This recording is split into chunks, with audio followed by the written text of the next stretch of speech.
Sorry, thank you. Okay, my name is Susan Harkness. I'm from the University of Bristol, and I'm going to be talking about a project we did for the Government Equalities Office on employment trajectories and occupational change after childbirth in the UK. And what we were thinking about is why women's careers stall. Next. Sorry, go to the next slide, please. Thanks. Okay, so the full report, we're just going to give you a flavour of what we did today. The full report is published by the Government Equalities Office at the link on the handouts. Okay, next. So just to think about what motivated this project, I want to think a little bit about what we know about the pay gap. We know that women's earnings are just 82% of those of men's, and even amongst those women that work full-time, earnings are 9% lower. We also know that women are much less likely to work. So whilst 79% of men and 71% of women work, if we look at the rates of full-time employment, the difference is far starker at 66% of men and 44% of women working full-time, age 16 to 64. Next. Now, what matters most to the pay gap is essentially children. We know that before women have children, largely when they're in their 20s, the gap between male and female pay is really very small. Once children arrive, we know that women's careers stall and the pay gap widens. And if we look at women by the time they hit their 40s or 50s, the pay gap may be as large as 30 to 40%. And why do we think this is the case? Well, we know that women's work, their likelihood of being in employment, is far more affected by children than men's. And in the UK, it's the case that very, very few women manage to maintain full-time continuous careers after they have children. It's around 1 in 10 women do so.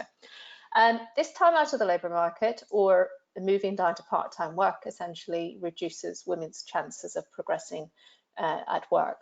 And it's also the case that those that return to work or switch to part-time work are often likely to occupationally downgrade. That is, move to a job which is typically lower paid than the one that they did previously. Next, please. Okay, so what did our project look at? Well, our project wanted to think about what influenced the probability of returning to work, because we know the probability of returning to work and the number of hours you work when you return is key to thinking about how your career will progress. And specifically, we wanted to assess whether job characteristics made a difference. So were there some jobs where it is easier to combine work and children and maintain a career than others? That's been found to be the case for the US. We wanted to see if similar patterns could be found in the UK. And then thirdly, we wanted to think about whether occupational downgrading after childbirth was common, how common was it, and how did it relate to the type of jobs women held previously. Okay, next. What data and methods we looked at? Next. We used longitudinal data from the UK's Understanding Society data set, and essentially this follows people, well, it's followed people now for nine years. We had a sample of over 2,000 people who became new mothers that we could follow for before they had children and up to 3 years after they had a birth. And for 5 years, we had a slightly smaller sample of just over 1,199 women. We also looked at what happened to fathers. We have, again, similar sample sizes, slightly smaller for fathers. Next. We thought about two types of downgrading, but both related to women's careers sort of stalling. So we thought about employment downgrading, which we defined as moves from full-time work to part-time work or out of the labour force. And we thought this was important because both of us are associated with reduced future career opportunities relative to continuing full-time work. And then we thought about a second pattern of downgrading, occupational downgrading, or indeed upgrading, which was defined as moving from a higher paid occupation to one which on average had lower pay. Next. we then just used this data to track people over time. So go straight to the next slide, please. Okay, what did we find? Well, we essentially found that mothers are more likely to withdraw for full-time employment over time than new fathers. And indeed, if we look at all women who have a birth, we find that fewer than 1 in 5 women follow a full-time career after maternity leave. The majority of women working full-time before they had a child similarly returned either part-time or left the labour force. So that was more common than going back to full-time work in the 3 years following childbirth. We also found that women who were working part-time or who left the labour force very rarely returned back to full-time work in either 3 or 5 years after the child's birth. So what we essentially are seeing is a withdrawal of women from the labour force over time in the years after childbirth. For men, of course, the opposite is true, and I suppose that's no surprise. So men that didn't work full-time prior to having children tended to move into full-time work or self-employment in the 3 to 5 years after they had a child. Okay, next. Okay, in the diagrams that we have below, we can essentially see some of these patterns. So in this first diagram, we have women and men who were working full-time in the year before the birth. And the yellow block essentially shows the proportion that were still working full-time up to 3 years after birth. And we have the same picture for mothers and fathers. So the yellow block essentially shows that in the first year after birth, most women many dropped their full-time hours, with around 40% returning to full-time work around 2 to 3 years after birth. On the other hand, we have a fairly sizable chunk who returned either part-time or were not employed following birth, with the opposite picture. Men almost always worked full-time. Next, please.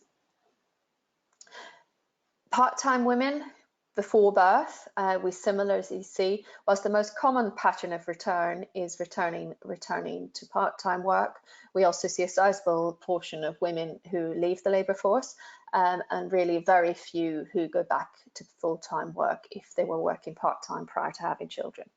So that's the picture. The picture is kind of similar to what we see for full-time work, as this idea of sort of downgrading over time as women leave the labour force, as women return to work. For fathers, again, we see a picture where those who worked part-time before birth were more likely to return full-time than women.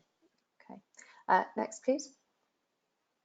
And for those not employed before birth, I think it's probably not a big surprise to see that the chances of going back into work were pretty slim in the 3 years following birth. We did a similar exercise looking at what happened over 5 years, and what we see is that there's actually more withdrawal from the labour force over that period of time. Okay, next, please. Okay, what factors influence the probability of returning to work? Well, the one thing to note is that if you were working full-time before you had a child, you were much more likely to return to work full-time. So although it remains the case that only around just under half return to full-time work, they're much more likely to return to go into full-time work after having children if they were working full-time prior to birth. The second thing that we thought was particularly notable is that the number of children doesn't affect the women's subsequent employment pathways. So it's really the status that women hold prior to having children that influences whether they return to work. It's not the number of children they have. So this essentially tells us that if women are working, if they return to work after their first child, then the probability of them going back after their second child is as high as somebody having a first birth. So the number of children is not terribly important. The third point is that, unsurprisingly, those with higher education or sort of more invested in their careers, perhaps have greater returns to them, and are more likely to return to work. And then the final point in terms of individual characteristics was that Culture seems to matter a lot. Where mother's own mother worked when they were age 14, we find that mothers are much more likely to return to work as well. Okay, next please. In terms of firm level factors that influence returning to work, we find that working in the public sector or in large firms is likely to raise the likelihood of going back to work, perhaps because there are more opportunities available, particularly in larger firms. We find few differences by industry, so it's only people that work in education are more likely to return to work. We find no differences between those in retail, finance, health and the voluntary sector. And the third finding was that where part-time work is common, women are actually much less likely to return to work full-time, where that culture is a norm. Okay, next. Okay, then we looked at occupational downgrading, and just to sort of very quickly just highlight some of these findings, we find that essentially when women have children and go back to work, they almost always return to the same occupation as the one they leave. Occupational downgrading is essentially a relatively slow process. And in fact, it's not so much that women move down the occupational hierarchy when they have children, it's a failure to progress in work that slows down their career progression. We find that compared to men, 5 years after birth, only 13% of women, of mothers had upgraded compared to 26% of new fathers. Next. And then I think probably our final finding that I wanted to highlight is that we've already highlighted that for women, it's remaining at the same job level and failing to progress that is really important for explaining some of the differences in the occupational status of men and women. And one thing we also find is that women who return and stay with the same employer are very likely to see their career stall. And it's this kind of sort of sense that women who return to the same job perhaps don't want to move up the career ladder that perhaps leads to this sort of stickiness in terms of occupational status. It's also the case that those in the public sector in education, whilst they may be more likely to return to work after having children, they're also more likely to get stuck in terms of their occupational status. They tend to less likely to move up the occupational hierarchy. We also find for women who upgrade, commuting further and changing employer is linked to a higher chance of upgrading. And again, there's more details on these findings in the report. Okay, next please. And essentially then, I think just to conclude, one of the key findings I think that we want to highlight, and I'm aware we're running out of time, so just the one I want to highlight here is around retention and progression, which is the second bullet point. And I think that there are two key implications. One is enabling women to return to work is sort of key for women's career development. But secondly, for those women that do return, I think one of the key things employers should be aware of is what retention and progression in the longer term. So it's not just the return to work that matters, it's what happens in the subsequent 3 to 5 years is where women are tending to also get stuck. Okay, and I'll finish there. Thank you.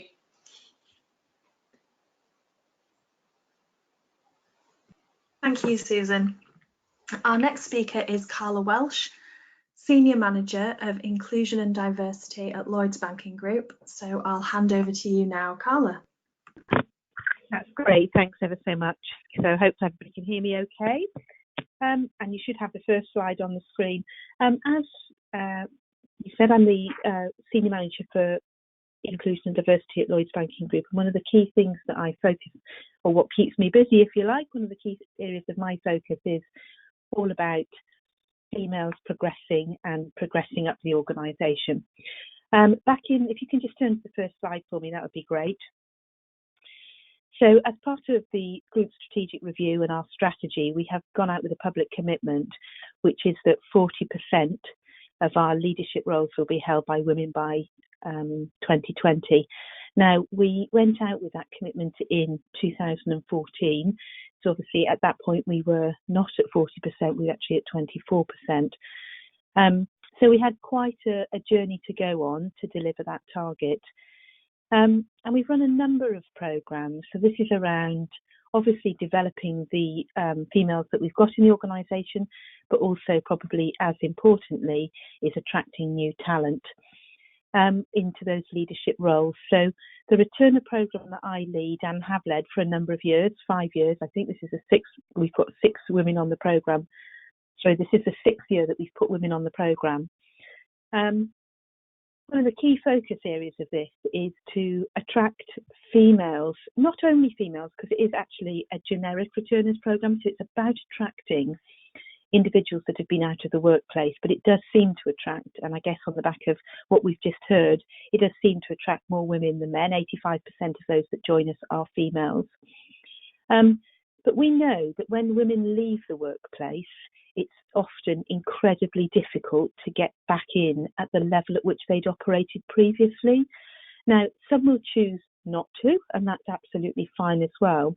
But what this programme set out to do when we started it was just to gauge really whether we could bring females not employed by the group. So this isn't our own returners.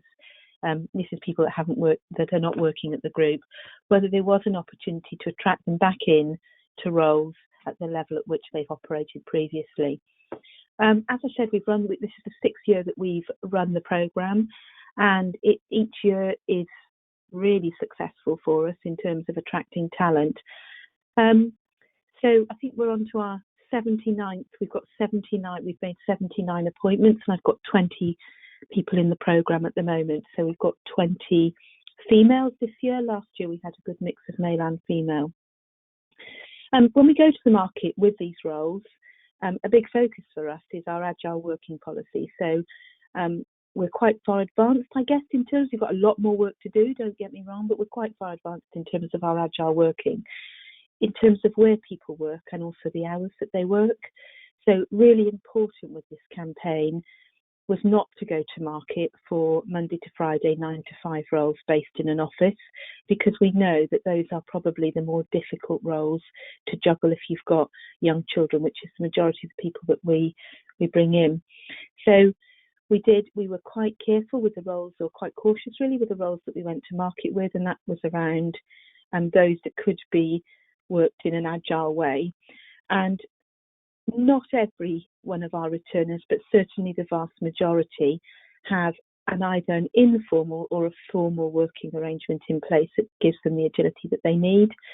So that could be reduced hours, got a lot of 4-day-a-week returners, but it could be full-time but with an element of working from home. So it's not just about the number of hours, it's about where the role is located as well. And generally, they come into us on a fixed-term contract for 16 weeks, which I'll talk about in a little while. But they come in on a 16-week contract. It's fully supported by sort of a group-led programme. We give them a buddy in the team. They work with a previous returner, so somebody who's been through the programme before. There's regular sessions, group-led sessions for them, upskilling around their own personal development, or could be their technical or business development, depending on the role that they've come in to do. And I think the important thing about the programme is that during those 16 weeks, they definitely bond as a cohort. And I think that's really important. Well, I know it's really important because they tell me that it is. So to join on day one with what is this year 19, 20 people in the same boat as you, it is actually quite reassuring. And you join on an induction in Solihull, our Leadership Development Centre, and everybody in the room is in the same boat as you, and you've got a buddy and you've got a team buddy and a previous returner. That seems to work and be a really important part of the programme for people. And obviously we invest hugely in the programme, and what we really want to do is to be able to go on and offer those people that join us fixed-term contract to permanent roles at the end of the programme. And we're pretty successful in doing that.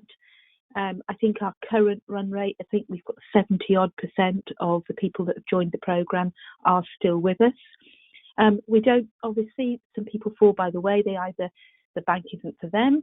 Last year we had somebody who moved overseas. We have them then other people that probably is a mismatch. but on the whole, we invest in the programme and really we want to convert to permanent roles at the end of it, which I'm pleased to say that we do. The process for recruiting, I think, again, something to call out there, again, means a lot to our returners because they tell me it does. The moment that they're invited to an interview, we run sessions with them, upskilling them around going for an interview. So what is it that we're looking for without giving them the answers or the questions even, but we do an upskill. We do that by WebEx in the same way as we are today. They don't need to book childcare. They can come on. I run a 45-minute to an hour session, which is recorded, just talking through, you know, it could be some time that some of these people have been for an interview. If they've had career gaps, I've got somebody on this year's programme that's had a 17-year career gap, raising children and living overseas. You know, it was hugely helpful for her to sit through a 45-minute WebEx talking about how to prepare, what things that they might get asked, the format of the day, just to give them that background. And then they start with us, as I say, and they're in a 16-week programme. They're coming into roles similar to what they've done previously. So it definitely isn't a programme for retraining, and it generally isn't. It's at the higher grades that we hire as well. So it's definitely a leadership programme. I'm just going to move on to the next slide if I can. So you should now be looking at success and surprises. And I just wanted to put this on because each year we have a few more successes and some surprises that we weren't expecting as well. So the volumes of roles that apply for the volume of people that apply for the role is every year surprises us. This year we had 970 applicants for 20 roles. I'm now 4 or 5 years into running the programme. I'm never concerned about the roles that I'm given in terms of to satisfy. And I think that the recruitment team that work with me would say we can pretty much fill most things. So that would tell us that this is a huge untapped pool of talent. There are some roles which we haven't filled. There's only a couple. Some cybersecurity experts. Well, if you've been out of the workplace for a couple of years, your cyber knowledge is probably not that relevant today. We've retrained somebody in that space, but there's been very few roles that we haven't been able to satisfy. The other thing that's come as a surprise to us really with the programme is the demographic breakdown of those that apply. So obviously it's a returner programme and obviously it's for those that have been out of the workplace for 2 or more years. Very strong female talent pool, definitely. But the other surprising thing is the representation of ethnic minorities as well. So this year it's 51% of the intake is those are colleagues from a BAME background, which again has surprised us because that's not the profile of, if you look at most of the roles that we advertise, that wouldn't be the profile of applicants that we get. So some of the challenge that we have is that during the programme, during the 16 weeks, we then look to appoint them into a permanent role. Well, obviously, when we go to market, we're a business, we're running a business and things can change. So sometimes it's quite a challenge to recruit into the roles once the colleagues are with us. So we've never not managed to, but sometimes the FTE or the headcount presents challenges to us. Some of our greatest success stories would be the quality of the people that we hire. The promotion rate of this population far exceeds the average promotion rate across the group. So I think it's, as I say, I've held the programme now for a couple of years. It's fair to say people join the programme at a grade, and I think they often come in at a lower grade that they've been operating at previously. And as a consequence, they are ready for promotion. So they might have had that time off. It's quite normal that people, females generally, have had that time off raising families. They've got that appetite back to come back into the workplace, and they are definitely promoted far faster than the average population. Again, reduced hour colleagues is very popular. It's a very popular option, and we try to make that available wherever we can. And you may be familiar, some of you around the call, there's a part-time powerless which is run by Timewise. We've had quite a number of our colleagues through the programme now recognised through that award ceremony. What we're doing next So we've run this as a programme. So that means in Lloyds Banking Group, that means that we hire once a year for the programme, anything between 20 and 30 colleagues join us. And really, we're moving now to moving this to a BAU recruitment channel. What that looks like is still to be defined. It's something that I'm working on at the moment. So where we want to get to really do this at scale, we think we need to take it away from a programme environment and put it into BAU. So women returners just become another channel for us to hire into. What we don't want to lose is the essence of the programme that makes it a success. So the wraparound support, the feeling of being in a cohort, having the previous returner work with you and a buddy from the team, all of those things that we know returners value, we want to retain whilst taking it into as a BAU channel. And then the other thing here that we've got is returners in a box. So currently I lead this at a group level, run this centrally, and divisions work with us. I know I'm winning when it's a BAU channel and divisions are just doing this for themselves. So we're putting returners in a box so that any division can just run their own programme as they want to. And some of our divisions, particularly our digital and our IT divisions, you know, their demand for people is quite high, and they will this year run the programme themselves without it coming from group. Okay, that was a very quick whistle-stop tour through the Lloyds programme. I'm very, very happy to take questions at the end if anybody's got any. Thank you, Carla. Our final speaker is Emma Clark, Smart Infrastructure and Portfolio Companies Recruitment Partner at Siemens. So I'll hand over to you now, Emma. Thank you. Next, please. So today I wanted to speak to you about the Siemens Returners programme. So we're in year 2 at the moment. Last year was our pilot, and like a lot of different large firms, we realised that we were all looking for the same talent and the same talent pool, and to get great diverse talent we needed to be more creative. So that's where the Returners programme was born.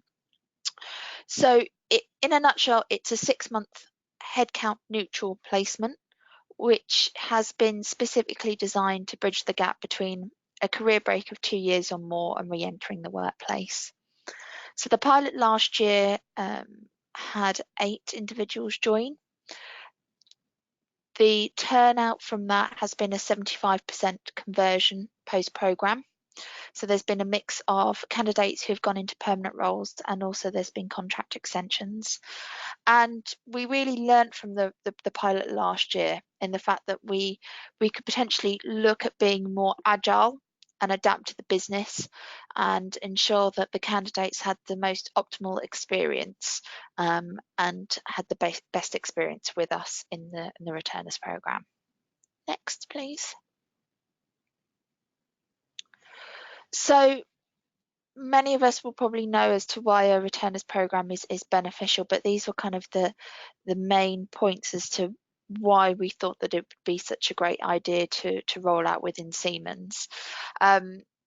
Big area for us and focus is diversity, and that is covering gender, age, cognitive diversity across the Siemens UK, access to an untapped talent pool. It was to really address skills gaps, so engineering and IT being 2 main areas that we find it quite difficult to fill roles. We wanted to attract high quality talent, primarily female, but again, like Lloyds, we were completely inclusive, accepting applications from both female and male applicants. There was also the element of attracting and retaining more females within Siemens and to boost our brand. We wanted to make sure that it was a meaningful experience, so there was wraparound coaching, mentoring support, as well as on-the-job training. And it was seen as a real way for individuals to capitalise on their existing experience, refresh any skills and knowledge, but really to boost their confidence to be able to get back into the workplace. Next, please. So, how did the programme run last year? Next, please.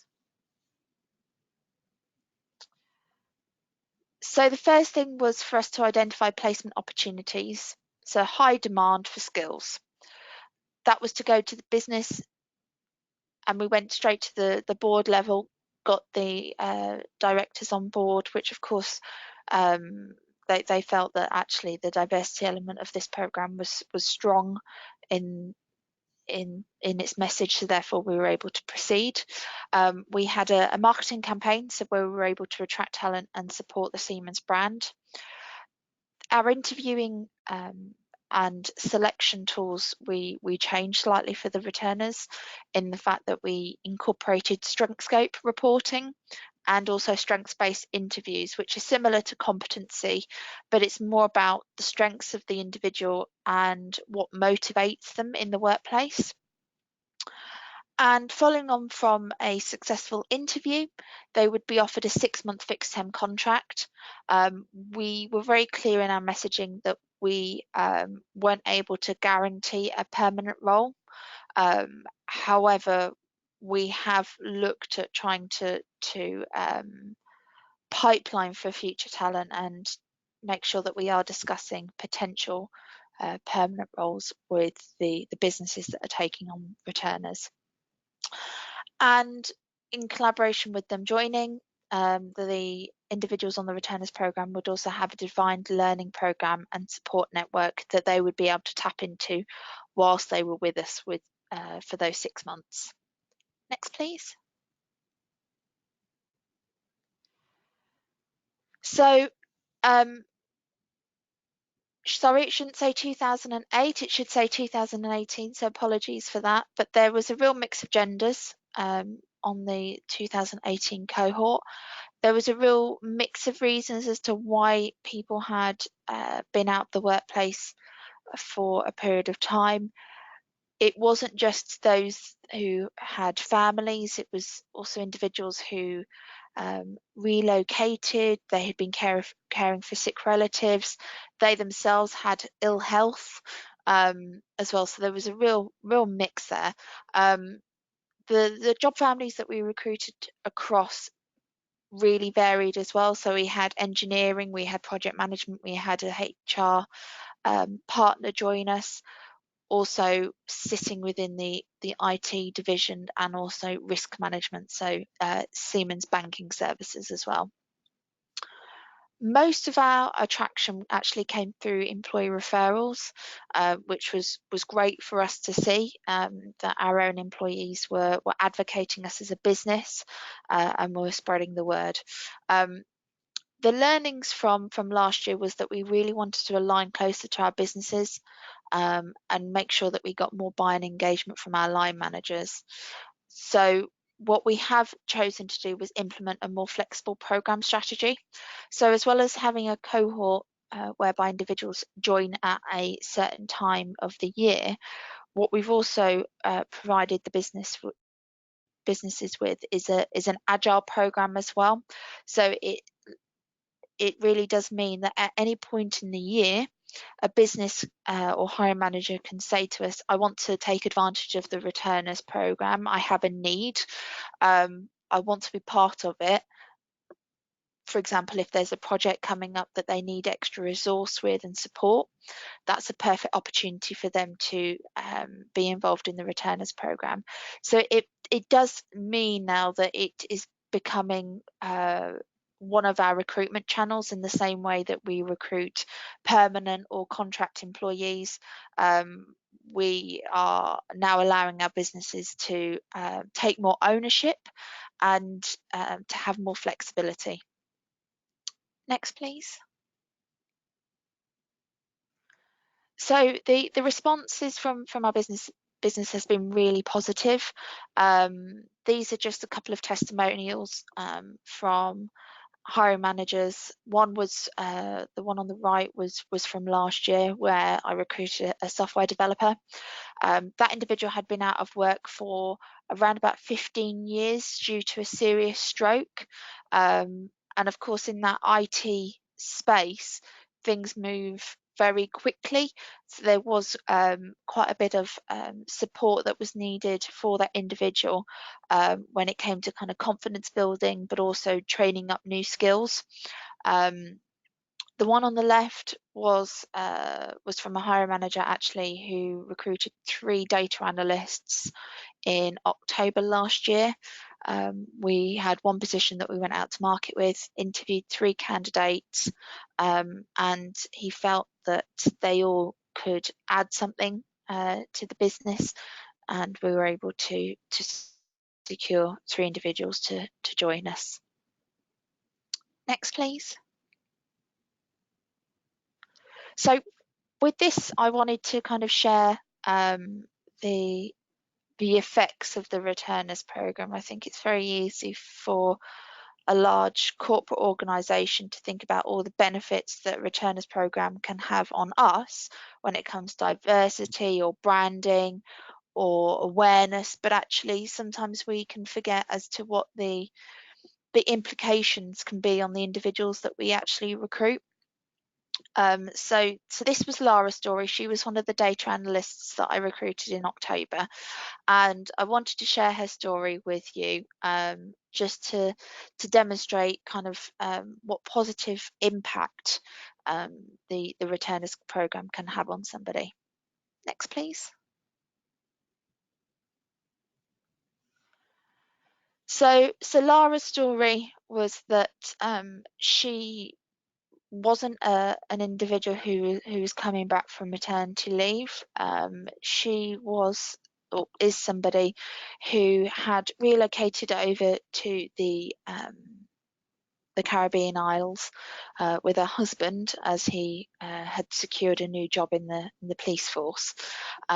She went over there to support his career, but unfortunately, at that period of time, they were struck with horrific challenges in the fact that they lost everything through a number of hurricanes, and they lost everything from their houses to their animals to their cars, and it was complete devastation, as you can see from the images above.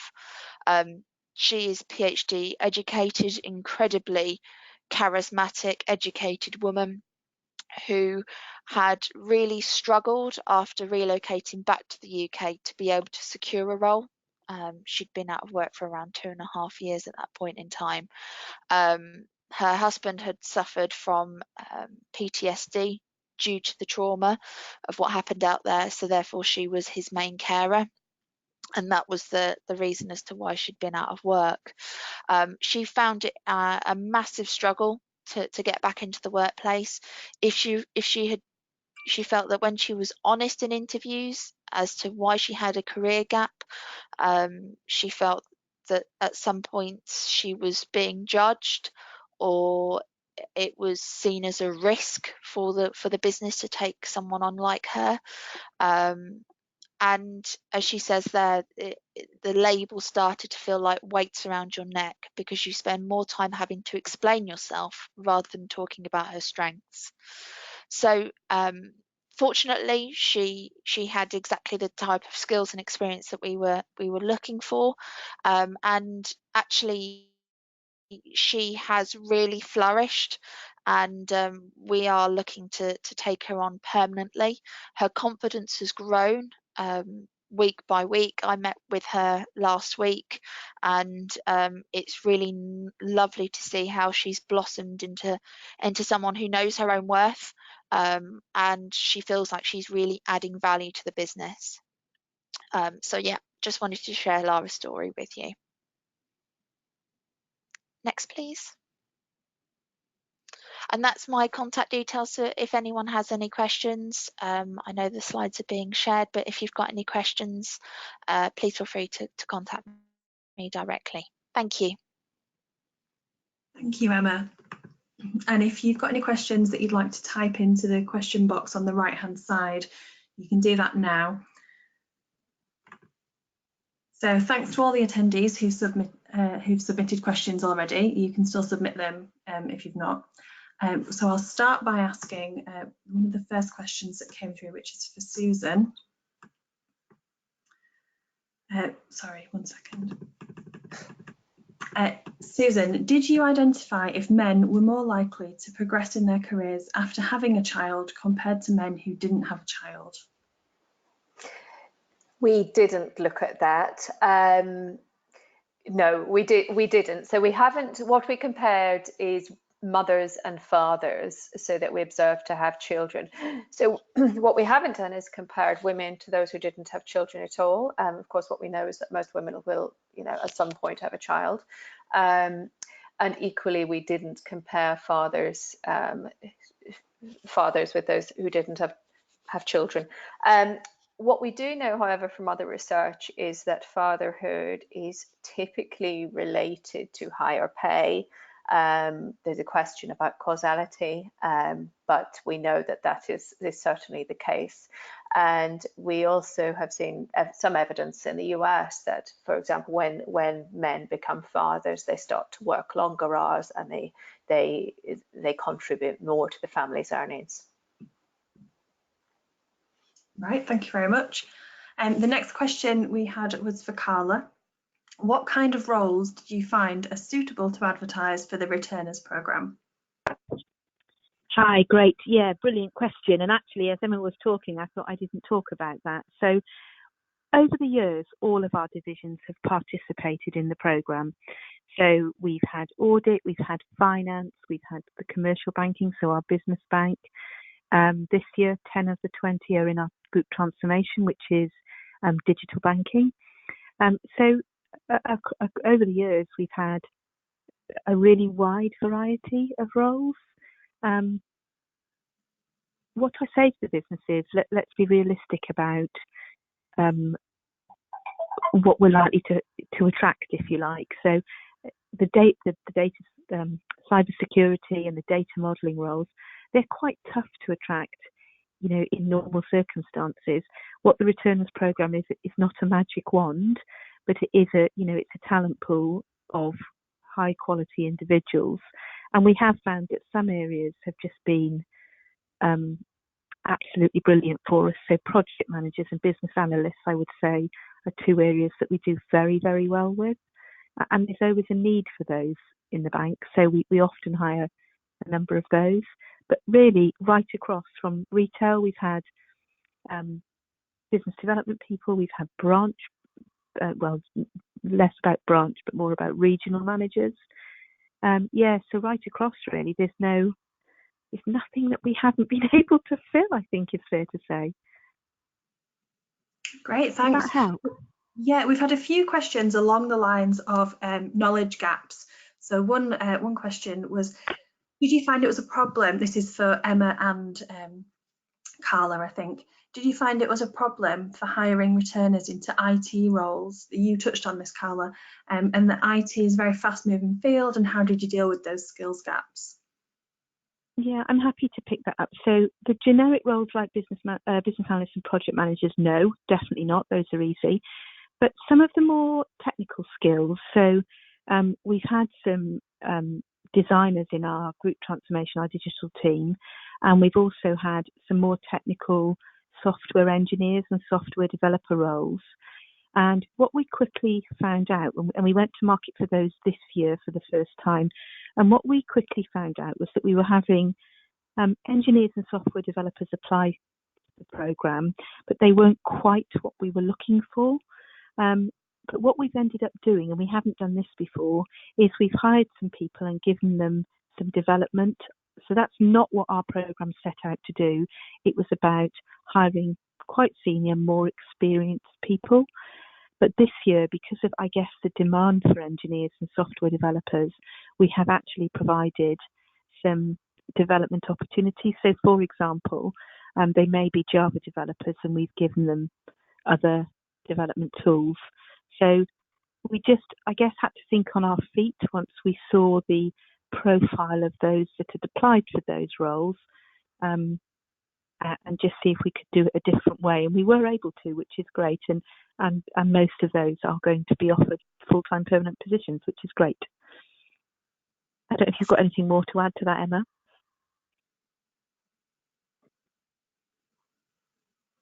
Oh, you might be on mute. Oh, sorry. Yeah, no, that was a great answer. Thank you.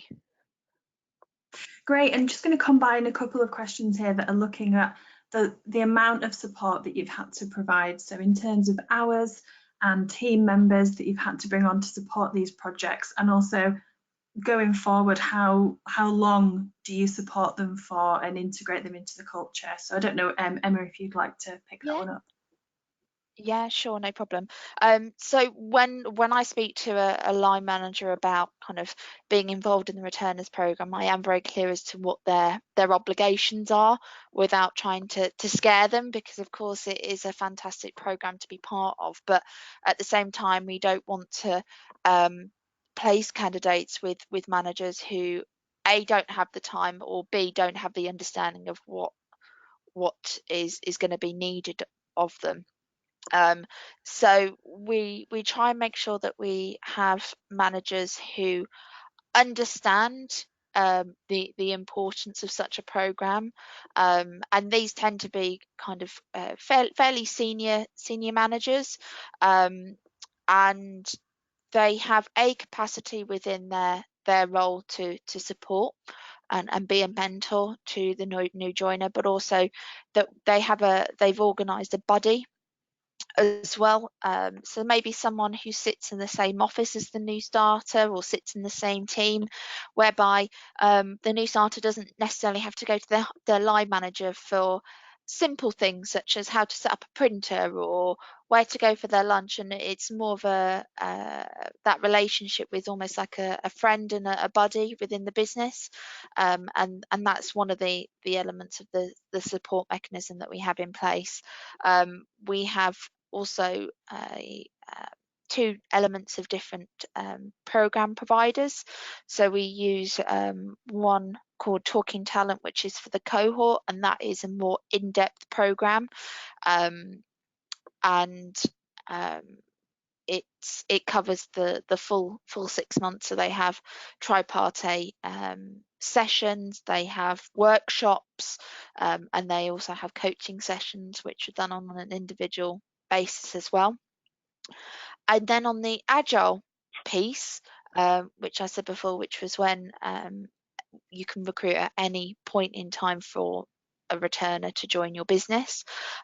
What we've done is we've looked at a more commercially viable option, whereby we've looked at our own internal Siemens professional coaches, and we have a program in place whereby, as well as a normal introduction that the new joiner would have, they also have individual coaching sessions with a professional coach as well. So that's the kind of the wraparound support.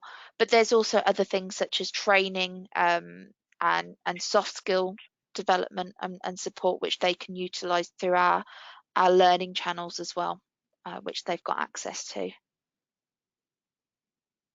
Great. Is there anything you'd like to add, any of the other two speakers? Yeah, quite similar really to what Emma described. I think the other part of the business that helps me enormously with this program is actually the attraction piece. So let's be clear, handling 900 applicants for roles is it's a big ask of any division. So that initial screening is done by our recruitment team, and then once the shortlist has been identified, the line run with that until the offer's been made.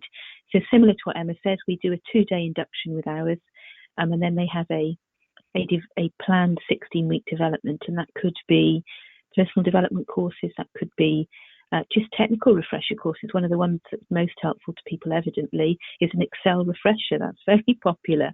If you've been out of the workplace for a couple of years, you're probably not playing with spreadsheets. So that's been really popular with people.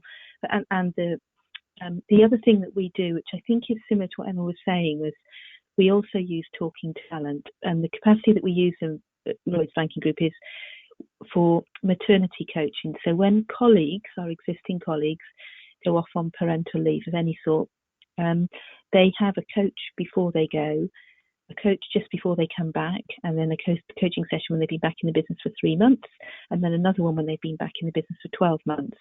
So 4 sessions. If you go off maternity leave, you've got 4 sessions. And a lot of that, even though the colleagues that we're bringing in off the returner programme, some of them haven't been on parental leave. That's not the reason. I've got somebody this year who's done a round the year clipper race. However, a lot of the material is still the same. Your thoughts on coming back, how you get that work-life balance, all of those things still stand. So we also use Talking Talent in that capacity. So we don't give our returners all of the coaching programme. We give them some of the coaching programme. So it's just tailored really for the returners, but again, delivered by Talking Talent. Wonderful, thanks very much. And we'll just, we did have a lot of questions, so thank you everybody who asked, but we've just got time for one more, which is, where have you found was useful to advertise your returners programmes? Where have you had success in advertising them? Do you want to take that, Emma, or do you want me to? Sorry, I keep on trying to mute and unmute myself at the same time. That's all right, chatting away on not mute. very That's successful. my normal trick. So a real mix. So we tend to recruit standard recruitment practices on the Siemens Careers website, job site, Indeed, and LinkedIn. But what we also did was, for a large proportion of our roles this year, they all kind of tended to go live at the same point in time, even though we had some which were going to be on a cohort program and some which were going to be on the agile option. And what we did was we set a marketing budget where we use programmatic advertising. So we partner with a specific recruitment marketing company called AIA, which supported us with looking at where was best for us to spend the budget that we had in the pot, as it were. So we used Google Words and programmatic advertising. We advertised on the likes of TechnoJobs. We also looked at working mums and working dads, and there's also the women's returners network as well. Timewise was another one as well that we used, as well as making sure that we were very prolific on the likes of LinkedIn in creating a bit of a stir. So I put a blog on there, which a post on there, which ended up having something like 65,000 views, and was reshared. So I think sometimes it's seeing what works for you, what doesn't. Some businesses are different to others. What I would take into consideration is making sure that your adverts are fit for purpose, so putting them through augmented writing such as Textio to make sure that there isn't that there is a neutral or more female tone to them. And also looking, going right back through your recruitment process, that there isn't so many stages that it can put people off, specifically women. So there isn't too many hurdles to get across to be able to apply for the role. But it really does depend on the role as to which channels are best for you. And also if you have an employee referral program, to really push the roles through that means as well.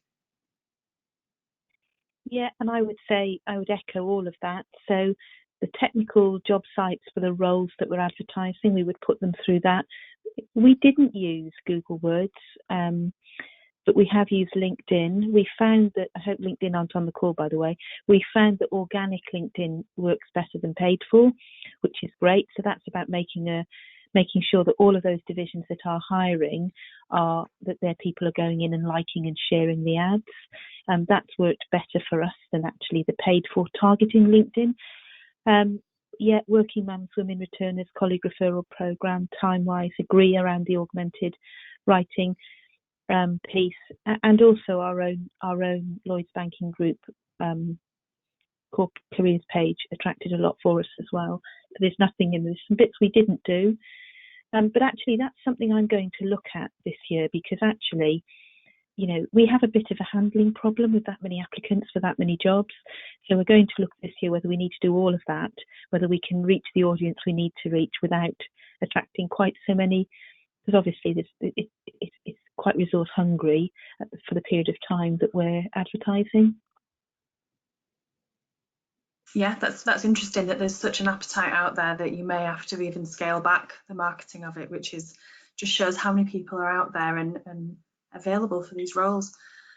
So we'll have to stop there, but thank you again to all the speakers, Susan, Carla and Emma, for your time, and to everyone who's participated and asked questions.